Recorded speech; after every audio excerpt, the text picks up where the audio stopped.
And I mean, it's like, that's why I love what I do, is helping people learn this stuff. I mean, that's where you get the fulfillment from. And Stephen and I have talked about this a lot. I mean, it's like, hey, it's awesome at the end of the day, but a lot of the days it's just red and green numbers on a screen. Yeah. But when you get that email or that DM or you're working with somebody and they're like, hey, I made $500 because of the stuff you taught me. Yeah. It's like, that's freaking awesome, you know, and that's why we do this podcast. I mean, we're recording the second podcast of the day, you know, but.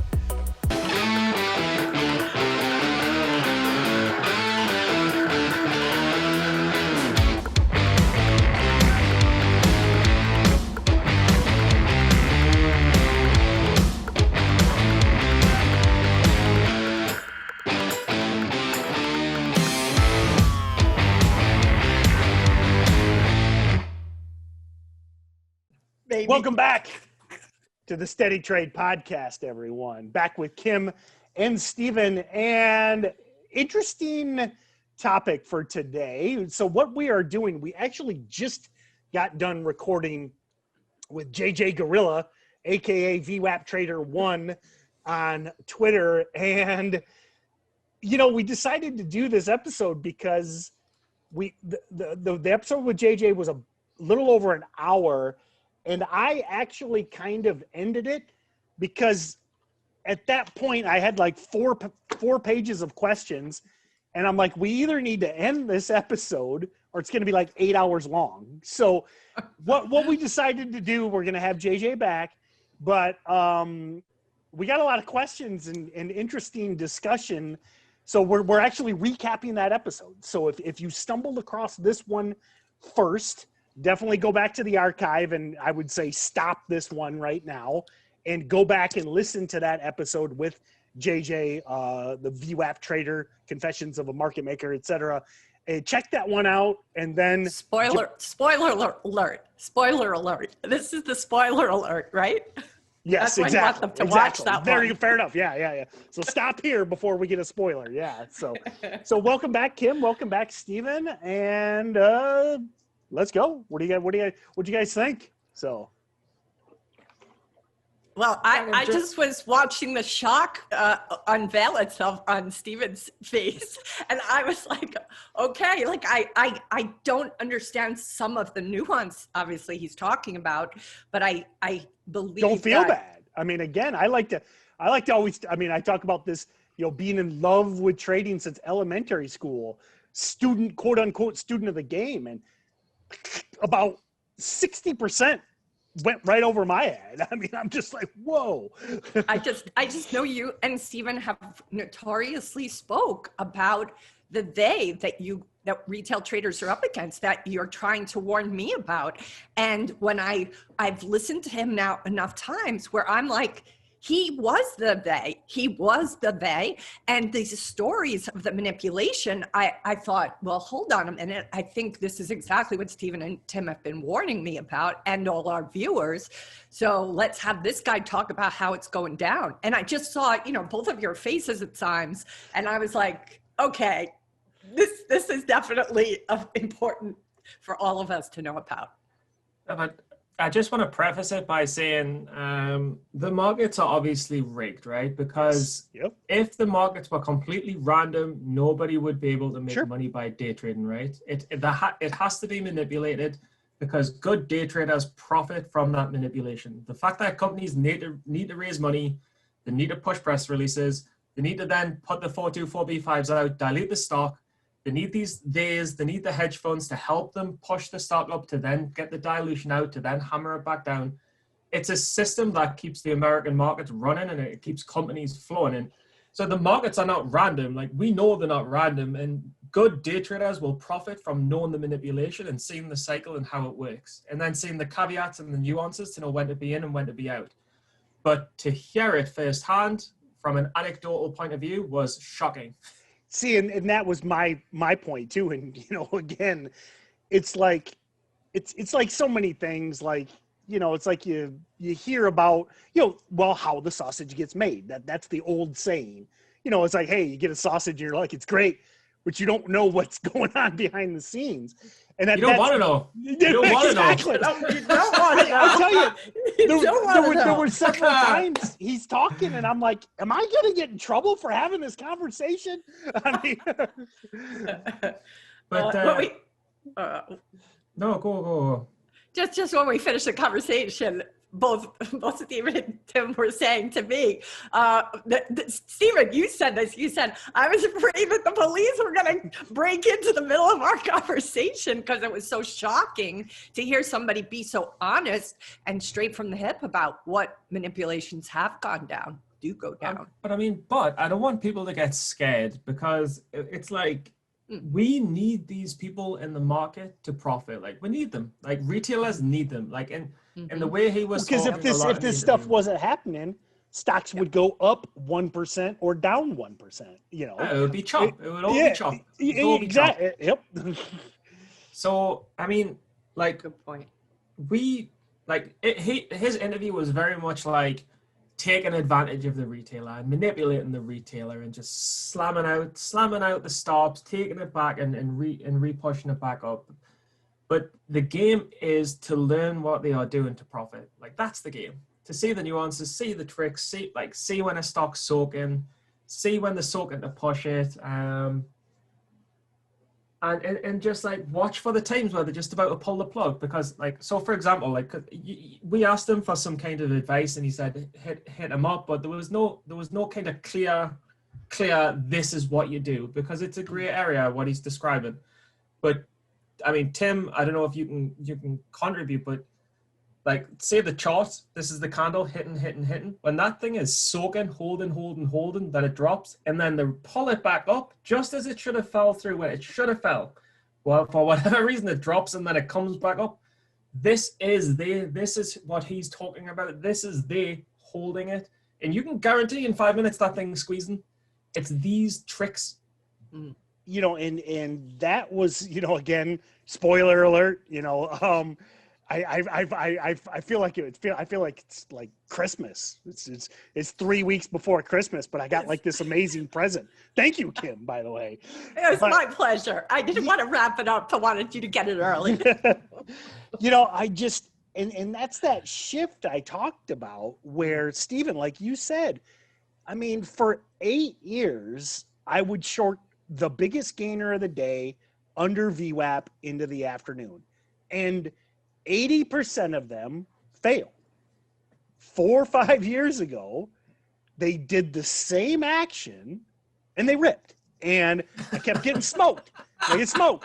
And it's like something changed. And that was the cool, again, my Christmas present was I asked JJ, I said, was this like 2015-ish?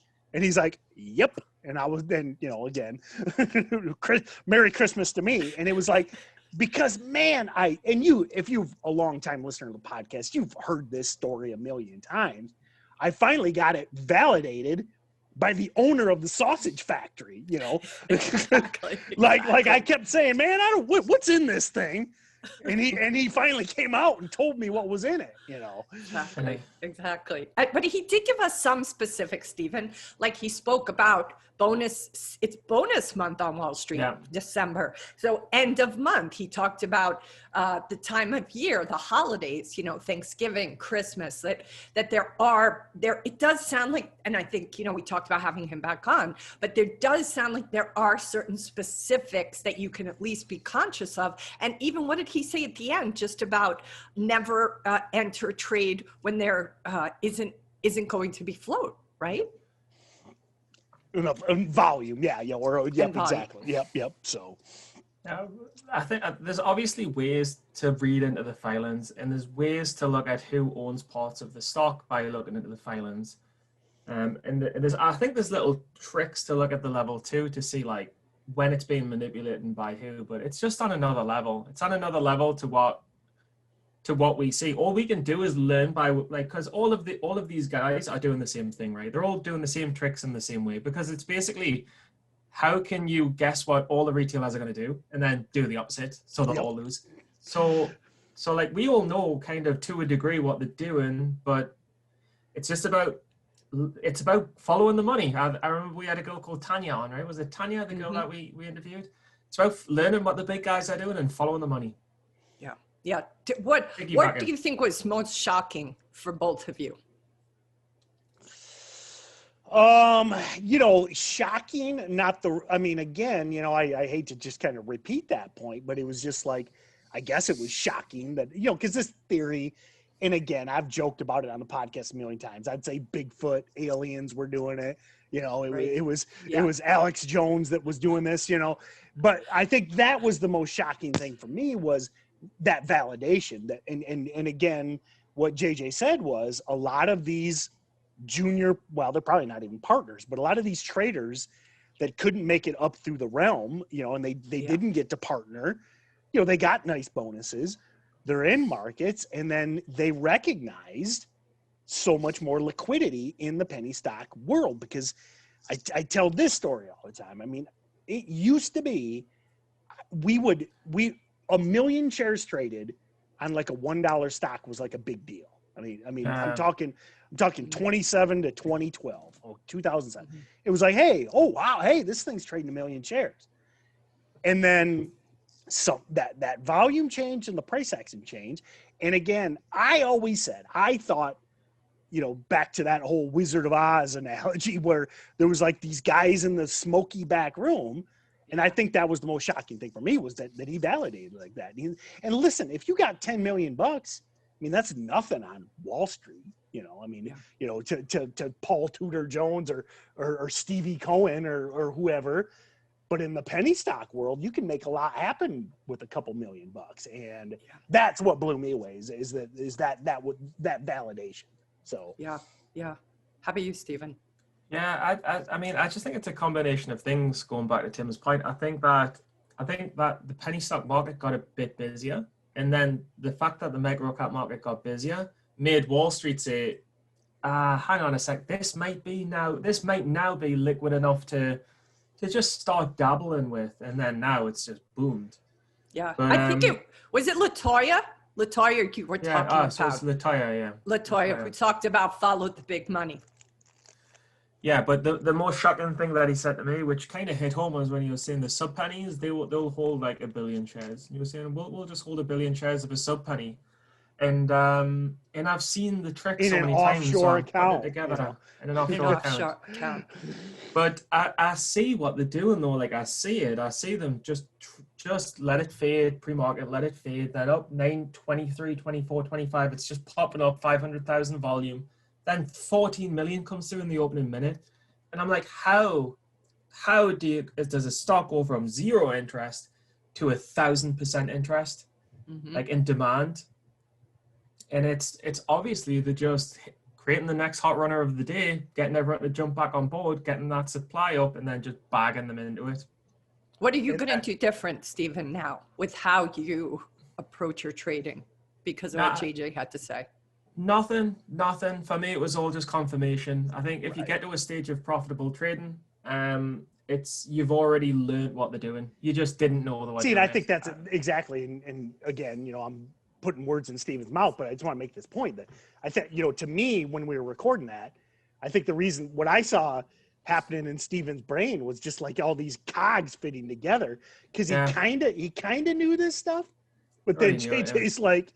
Yeah, and he's like, it's like, you're right, so. No, but I don't dispute a single word that he said, because every single anecdotal story had in fact that he'd made. I thought, yeah, seen you do that. So, but I mean, I'm grateful for them. Like, just like I remember Tim Sykes says, he's grateful for the promoters. We need them. The more liquidity anyone can put in the market, the more grateful I am as a day trader.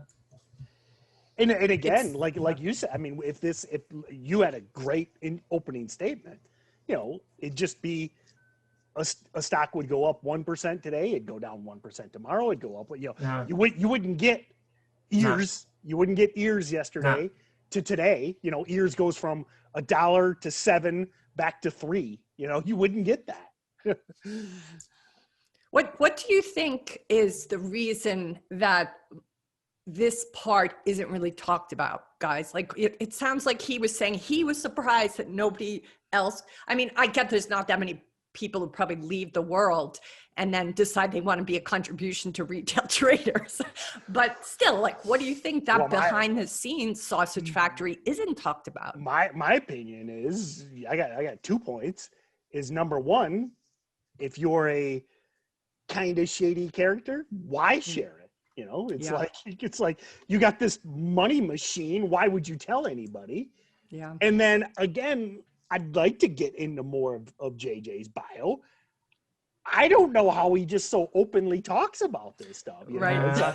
I'm like, again, I kept like looking over my shoulder and I'm just listening to the guy talk. So but I'm pretty positive it's illegal, right? I don't want to say what he was doing is illegal, but I'm pretty positive phoning people up and saying, move this stock. No, in fact, it is illegal. Like to tell someone we're going to short this stock, we're going to short the stock down, and then tell the owner of the company your stock's doing bad.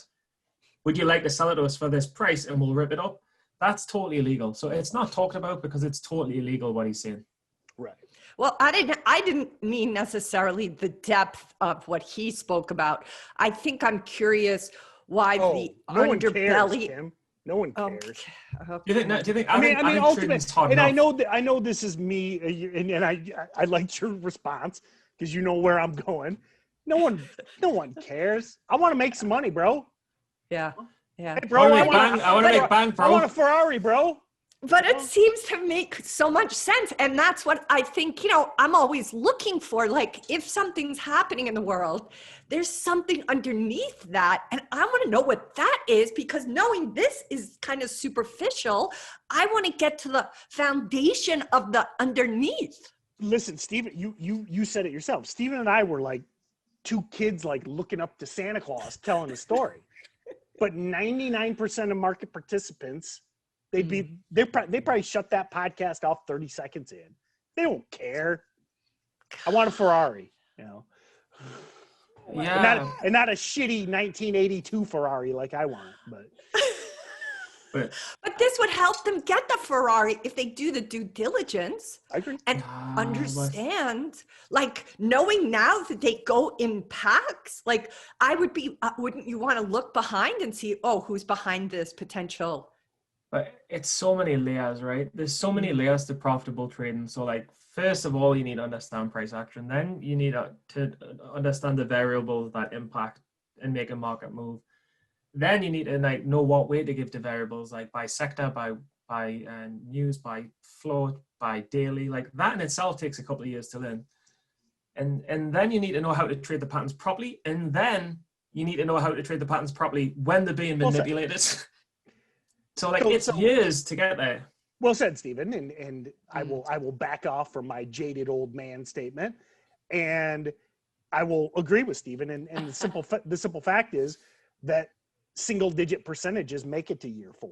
And I loved I was giving you a thumbs up your timeline, because it's like, I mean, back to your question, Kim, and again I'm backing off. It's like taking a 400 level physics class as a freshman. You got to take the 100 level, and then intermediate, and then advanced, and then you're taking the 400 level physics class. You know? And this was 400 level physics level. But both of you and your excitement, and not just your excitement, but like you both kind of knew this. Like you both sensed it. You intuited that something was going on behind the curtain, and I feel. I mean, that's why I love you guys, because you guys don't just take what's at face value. You both do think about like, well, what might be behind this? What would be the reason that that's happening the other day, Stephen? Like you're asking those questions, and I just feel like, doesn't it help you be more successful and effective if you get those confirmed, those intuitions or hints? I think every good trader knows. Every good trader knows we all retail traders reference they're pushing it up. They're doing that. They just slammed it. They just slammed the bid. True. They should, I even think sometimes they should be getting tired now. I'm like, they've been ramping this for a while. Like, how much do they have in terms of resources? Like, they should be tired by now. Like, I just wait for the crack. when the crack comes from them ramping it up, it's like, they finally sold a chunk. They finally sold a chunk of it. Now they're going to start offloading. Like, Totally. We all know. We just don't know the Lamborghinis and the Ferraris and what they're doing and how they're spending the money. And I think to a degree it's because we don't want to know, because it's bad enough losing to them, let alone have it rubbed in our faces. Well, and again, just the amount of money. I mean, he's just throwing around money. I mean, in $1990, no less, you know. Yes, 30 that's years, so true. 30 years ago, it's like, you know, and he's like, hey, I need 50 grand for the weekend. Sell some stock. You know, it's like. When I first talked to him, he said his garage was filled with his 5 like dream cars. 5. It was interesting with what he was saying. He got paid by liquidity, though. That was quite interesting. He got paid by liquidity, not by buying and selling companies. It was more, you got paid for putting liquidity in the markets, I guess. Yeah. Well, I can't really expand on that. You know, think about it, Steve. You know, and he told that story. I mean, if Kim's got 1 billion shares, there's got to be a market. You know, if the stock's trading 100,000 shares a day, you know, just like his example with Apple. You know, he's like, hey, if some of these hedge funds they could, you know, they'd run Apple down to $5 if they dumped everything. So you got to have a market. And that's why, again, and actually, you asked what blew me away. I'm just blown away he's doing this stuff again in the 80s and 90s. And it's like, he's got 50 brokerage accounts and he's calling them all, you know, and it's not like it's click, click, click, click, click, click, click. You know, it's just like, it's wild. And he's buying and selling to himself from 50 different accounts to create fake volume so that then it shows up on everybody's scanner. Then when you get that fax, you know, I remember the fax promotions. Kim remembers those probably. Yeah, I remember the fax machines, but you know, and then you'd call your broker or whatever, and he'd be like, "Oh yeah, you know, it's trading, so give me 1,000 shares or whatever." And it's just, I didn't, you know, again, I just didn't know. I mean, I kind of did, but I also thought it was more just like the stuff of movies, you know. So what do you guys think is the like, you know, you say, okay, some of our viewers may not want to go this deep, but what is the most important thing for the traders that are watching us that are trying to be up against these guys? What do you think they need to know? I mean, I would just say it's really difficult because it's hard enough to learn to trade than how to learn what manipulators are doing. Because I would say that there's 2 people that you're facing. It's retailers versus retailers, which is long versus short. You need to know when a long is going to panic sell, and you need to know when a short's going to panic cover. Like that's one thing you need to know. But the second thing you need to know is the other competition that you're up against, which is right, which is JJ. You need to be aware of the typical tricks that they might pull, which is like running it up pre-market to dump it at the open, or soaking the bid to ramp it in the afternoon, or artificially pumping it up with volume just to let it crack. Like, you need to be aware of these scenarios just to have an edge. Yeah. And that's going to kind of, my answer is going to be very closely match that. And this will go back to, you know, episode 1 of the SteadyTrade podcast. When I told Steven your number one goal as a new trader is stay in the game. Okay. Yeah. And my point is, and I know, again, I was so happy with my Christmas present.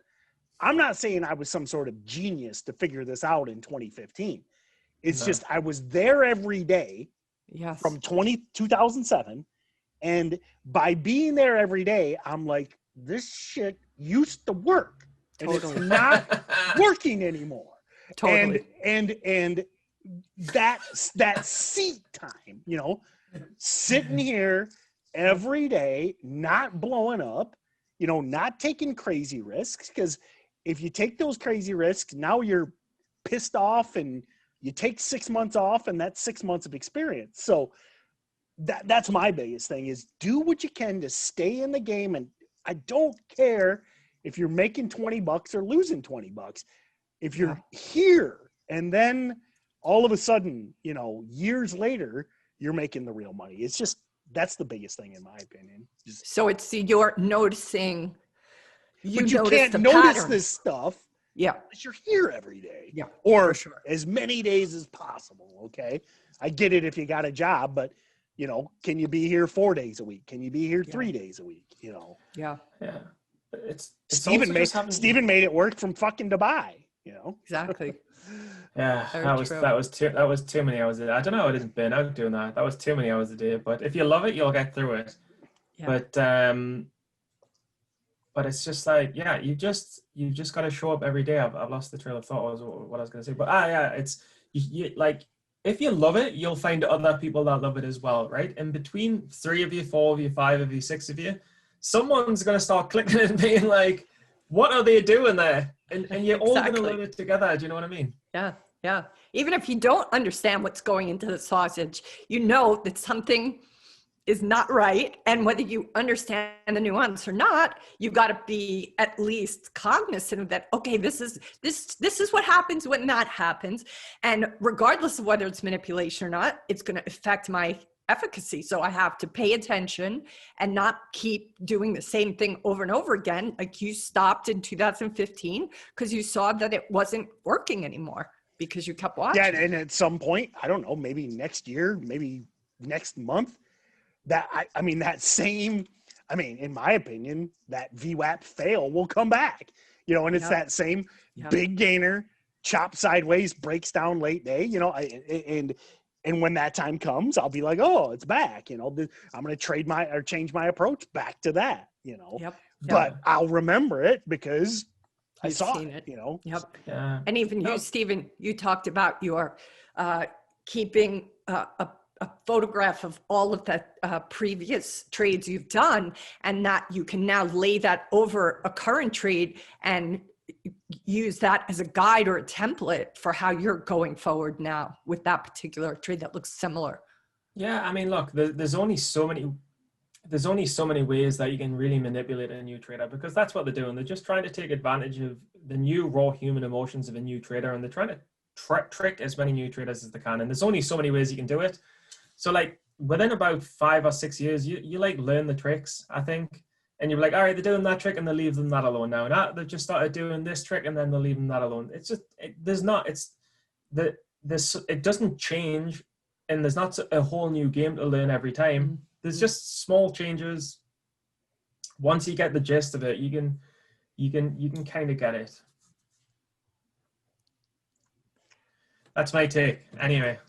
Well, one thing I love too is that he referenced all these. I mean, it was just kind of interesting. H.C. Wainwright.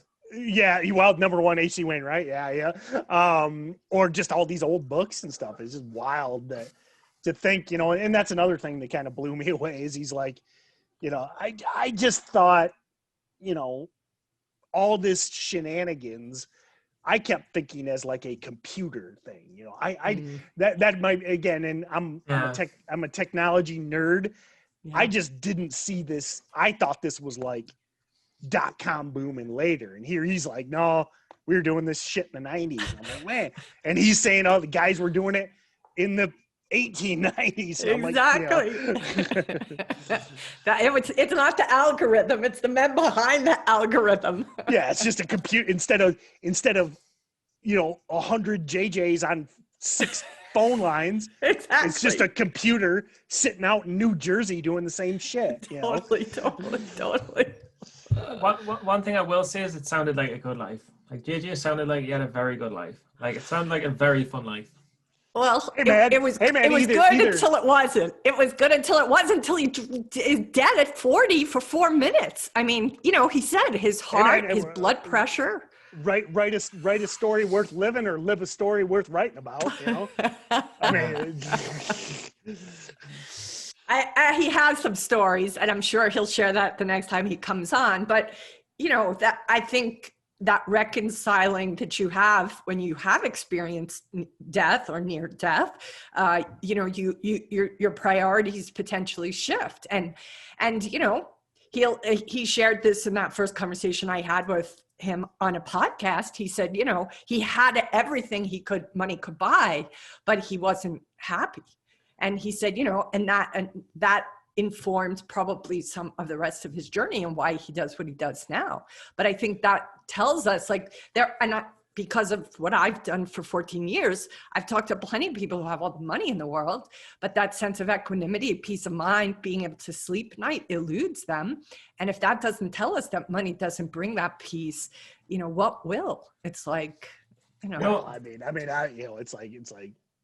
it's like I've always said, back to that, it's like, it'd be awesome to be a billionaire, but I don't want to do what it takes to be a billionaire, you know?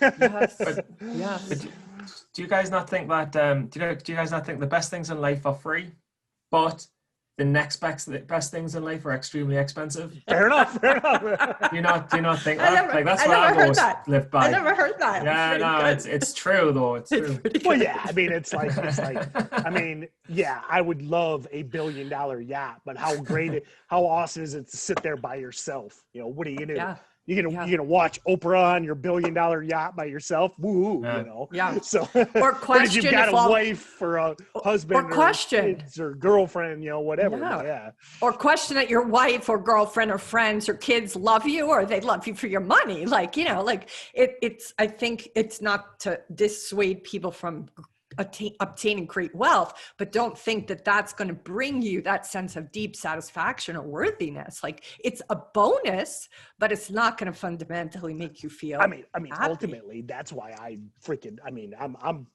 62 years old, 63 next month, and I mean, it's like, that's why I love what I do, is helping people learn this stuff. I mean, that's where you get the fulfillment from. And Stephen and I have talked about this a lot. I mean, it's like, hey, it's awesome at the end of the day, but a lot of the days it's just red and green numbers on a screen. Yeah. But when you get that email or that DM or you're working with somebody and they're like, hey, I made $500 because of the stuff you taught me. Yeah. It's like, that's freaking awesome, you know, and that's why we do this podcast. I mean, we're recording the second podcast of the day, you know, but 63. What, Stephen? What are we gonna do with him?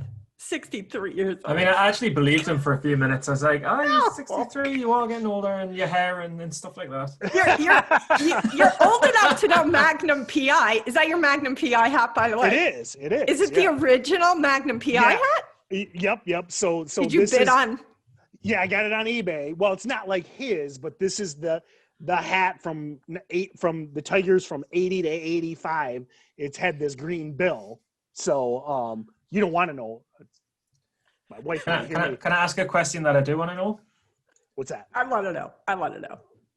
Why don't you use the run machine anymore, Tim? You just give up on that shit? I rode yesterday. Really? I don't see that stuff on Instagram. I don't see that on Twitter. I don't see the sweat marks on the floor. I don't see the PVs anymore. Well, because I've got a guy helping me do some. I've got an intern now, and he told to quit posting the watch pics and quit posting the rowers. I mean, look, if you've give up, it's okay. Like, just admit it. What's your 5K time? Not a very good one. I'm so fat. No, I've lost. Honestly, I've actually just bought some Nike. So are you like trying to challenge me to something, or are you too scared? I challenged you. It sounds like you're thinking about it. I challenged you're like, you to a boxing match, and you didn't want to do it. I'm the little doggy on the porch, but I'm not sure if I want to come off the porch or I just want to sit here and bark. Just tell me what you want to compete in, and I'll train until October, and I'll beat you at the conference. Just as simple as that. Just tell us what you want to compete at. You purposely destroyed your passport so you couldn't come to America last year. Actually, I think what happened is we weren't allowed to do the boxing match. Actually, both the powers that be wouldn't let we do it. Trust me, legal was like, we can't have Stephen dead. Okay, we can't have this boxing match. We need him. If he's in intensive care for 6 weeks, well, how are we going to do the podcast? I want to know how much you paid for that. Boxing match. I think it would be good. But we'll need to get. I'm telling you one. I have to be at this for this cheap ass Korean hat. But it meant a lot to you. It was worth it. It was worth it. Anyway, and cheaper than his Porsche. Ferrari. It's a Ferrari 308 GTS. Sorry, cheaper than his Ferrari. But I was just thinking last night, I can't wait for this coronavirus to be over and for we're all to be like at the conference, meeting in person. Everyone gets to see each other again. We'll get to see the speakers and the talks. We'll get to go to Hooters together. Like I'm like so excited. Yeah, I can't wait for Hooters. Yeah, I tell you, you know, not to get too off topic, I think we kind of recapped the podcast with JJ, but it's like, yeah, dude, I am like, listen, I love to travel. And it's just like, and I know everyone says, well, you can still travel, but yeah, what am I going to do? Go to New York City and then get quarantined for 2 weeks? I'm like, no, you know, no. So, I mean, I posted those memories, you know, it was a year ago at that TWA hotel. And I was like, man, it'd be cool to go back. Yeah. And then they imposed that 2-week quarantine and I got to sit there and my family's back here or you know, it's like, I need to keep making money trading so I can get one of you guys and talk the guys into doing a tour around America so I can see all of America while teaching for StocksToTrade and teaching you guys. I just need to get that bank balance a bit higher than I'm in with one of you two, hopefully. You'll get it. You'll get it. It's going to happen. And it will go back to normal. It doesn't last forever. I just read a novel about the pandemic, the 1918 pandemic. And, you know, it doesn't last forever. So we just have to hang in there. You guys are done. There's a vaccine now, no? In England, there's a vaccine coming next week. Really? You guys, it must, we've got a vaccine for like the over like 900s. No, are you going to be taking that first vaccine though? Yeah, like I believe what the government tells us and stuff. Yeah. Like a lot of people don't. The first batch. I don't know. I think it's like the first sampling of a new recipe. I want to just. So here's my random. I've taken worse things. You know, here's my random reference of the podcast. Google Alex Jones folk song. Okay. Oh no. And watch it. It's from like 3 or 4 years ago, but it's genius. So. Oh, is that why you went to put the tinfoil hat on? Well, again, I just back to the whole vaccine stuff. I mean that's right up Alex Jones' alley. So, would you get it right away, Tim? Would you be getting this vaccine right away, or would you wait a little bit? I mean, I'm probably going to get eviscerated on social media, but no, I mean, I don't get a flu shot. It's just like, I don't know, I haven't been sick I was sick. I think I had coronavirus in January. But I mean, other than that, I haven't been sick in 5 or 6 years. It's just what's the secret? Just eat meat in cold showers. Yep. Get outside. Do cold showers. Vitamin D, man. Vitamin D. I don't get why people don't. I mean, it's like I don't see why. Number one, I don't see why you don't want to tan. And number two, I don't know why people don't want to go outside. I mean, it's like that's pretty. And that's again conspiracy theories. It's like here's like vitamin D across the board keeps you healthy. So what do? Tell you to stay inside 24 hours a day. It's like, wait, and wear sunscreen. Yeah, sun. Oh, don't get me started. Skin cancer is a pretty big thing as well. So like, you kind of should wear sunscreen sometimes. Sunscreen. Do you wear sunscreen? They say the Navy SEALs don't wear it. No. Do you actually wear sunscreen? No, not really. It's freezing outside, but like. When I was in Dubai, here's what you do: you go outside. It's like lifting weights. I would 5 minutes, then you go outside 10 minutes, and then all of a sudden, hey, guess what? You can go outside for a couple hours and not get sunburned. That's the way it works. Tell you what, though, one of the perks of being a day trader, every single day in the summer that it's hot, you're tanning. You're tanning. You're getting an hour in. You're not in an office. You've got no one telling you what to do. You're like, I'm outside for an hour. Yep, exactly. Yep. So we have here in Hawaii something that is it allows you to block, the harmful sunburn. It's a pill. It's a supplement that is something that I think the swans, the swans turns their skin and what do you call that? Fur. It's not their fur, but it turns it from white to pink to help them not sunburn. And this product helps you be able to take the benefits of the sun and kind of protect you from sunburning.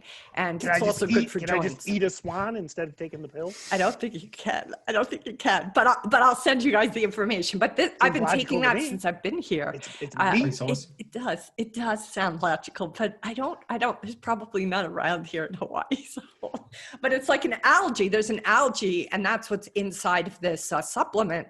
And that algae kind of protects you from the burning, but it's allows you to get all the benefits of the vitamin D, which is part of what you get blocked when you wear the sunscreen. So. Or just go outside. Well, if you have sunscreen on, you're blocked from receiving the benefits of the sun. So anyway, it's another conversation. Now I'm going to have to get us all tinfoil hats after this conversation today, Tim. I'm a little worried about the algae at the bottom of your water bottle, to be quite honest. So I'm thinking, we got to get you a new bottle. I guess that's your Christmas present. I don't know if that's pee or if it's water. No, it's water, but it's algae at the bottom of his bottle. Yeah. Hey, no, that's not God made dirt. Dirt don't hurt, son. You know why I got an immune system? Because I drink swamp water. That's why I don't get sick. I eat dirt. All right. So how many questions? How many questions are you guys going to ask JJ? We're going to have him back on. What are you guys going to do? Like, you have 4 pages of questions, Stephen? Do you have I think questions? it's better to put it to the public. You can ask the public to ask. Yes, good idea. All right, so everybody's got to put all the questions you want us to ask JJ, the comments on YouTube. For those who are listening, you're going to have to just hop over to YouTube and put those comments in there for us. Or on the blog post, they can put their questions there, right? Yep. SteadyTrade.com. Yep. So. And Tim, if you can count them up, I'll just go to the garden and just eat some handfuls of grass and dirt. Not grass. No, plants. Plants are out to kill you. I'm just going to go eat some mud. Hopefully plants it'll rain so I can drink the mud and water. The plants are trying to kill you so that then you die and then they digest you. That's how it works. It's a circle of life. Just lick some windows and eat some mud. Fair enough. That's probably not a bad idea. Don't use hand sanitizer. I've never used hand sanitizer in my life. So it kills I remember hearing 10 years ago the hand sanitizer was causing people in surgery to not recover as quickly because they were kind kills of your bio. immune. Yeah. So anyway, Stephen, you threatened this competition. I feel like you successfully diverted the conversation. I would outrun you, outcycle you, outbox you. I'd probably outperform you in a trading competition these days. I like something physical. I like something physical. You've challenged me with these rowing competitions. You pick one. Or are we doing like a Billy Madison decathlon? I'd beat you at trading as long as we're both allowed 2 blow-ups. I'd beat you at trading. As long as I was allowed 1 blow-up each. Fair enough. So. And loads of leverage. But in terms of physicalities, I'll give you a choice. Cycling, rowing, or swimming. Cycling, rowing, swimming, boxing, any of the 4. Well, swimming stuff for me. I like the swimming one, but my pool's closed. It's. I don't even have a pool. I just go in the sea like a man. Well, I got to drive an hour. Well, I guess I could, but the lake's freeze. Okay, you got to remember. I don't care that the lake freezes. Get in. You don't die from jumping in a It doesn't matter. You hit a Wim Hof, right? Yeah, but I got to take a chainsaw, and then what do I do? Cut 100-meter square out of the lake. Exactly. Be like an adventure. Go on one and up the other. That'd be nice. He needs to be able to train. Exactly. So I was thinking rower.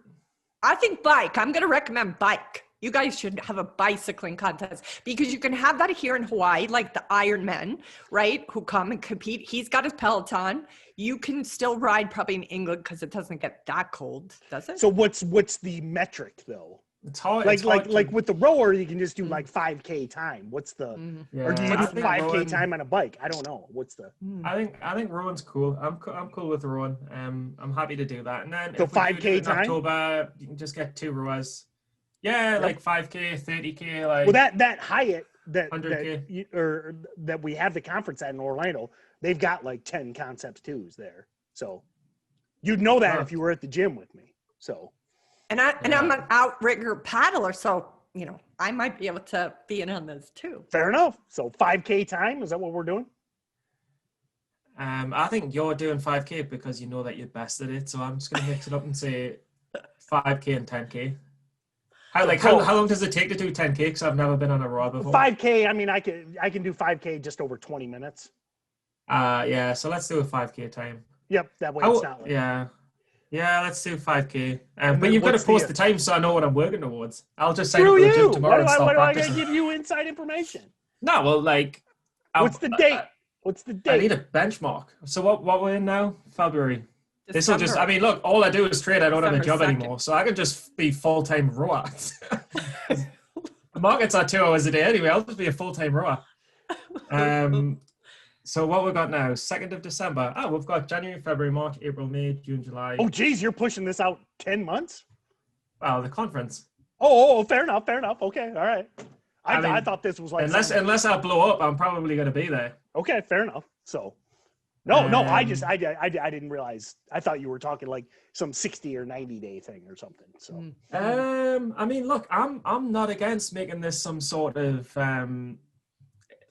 what I would say is it's like a point system where next 30 days in there's a 1 point. It's like it's the Billy Madison. Haven't you watched Billy Madison before? I mean, I've heard of a person called Billy Madison who's a fictional character. Anyway. Played by Adam Sandler.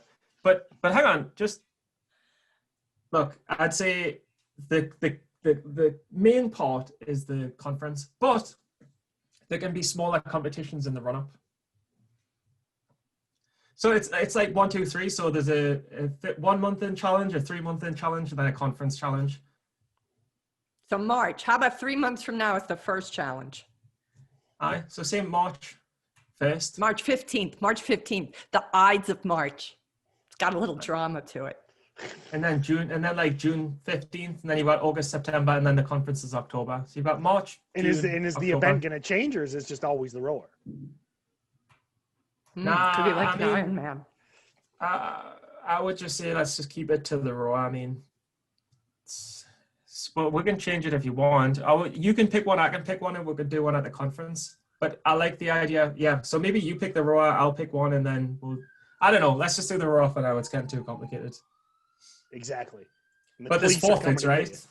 The police are on their way. The police are coming after you. The police are exactly. For I'm hosting the one that who's going to podcast. get arrested. The girl who's the baby trainer. They'll be like, we're taking her out. All right. Well, I like it. Let's I want do the some. rower. Yeah. Yep. So. But I want to see times of you, though. I want to see Ides of times of you. March. Why do you have to see? Why don't I get to see your time? I will. Let's just talk and share times as the podcast rolls on. It builds excitement. It helps us with our rapport, which has been falling recently. I hate you more than ever. How has our relationship changed? I've proven myself over the years. I've proven that I'm a good person deep down.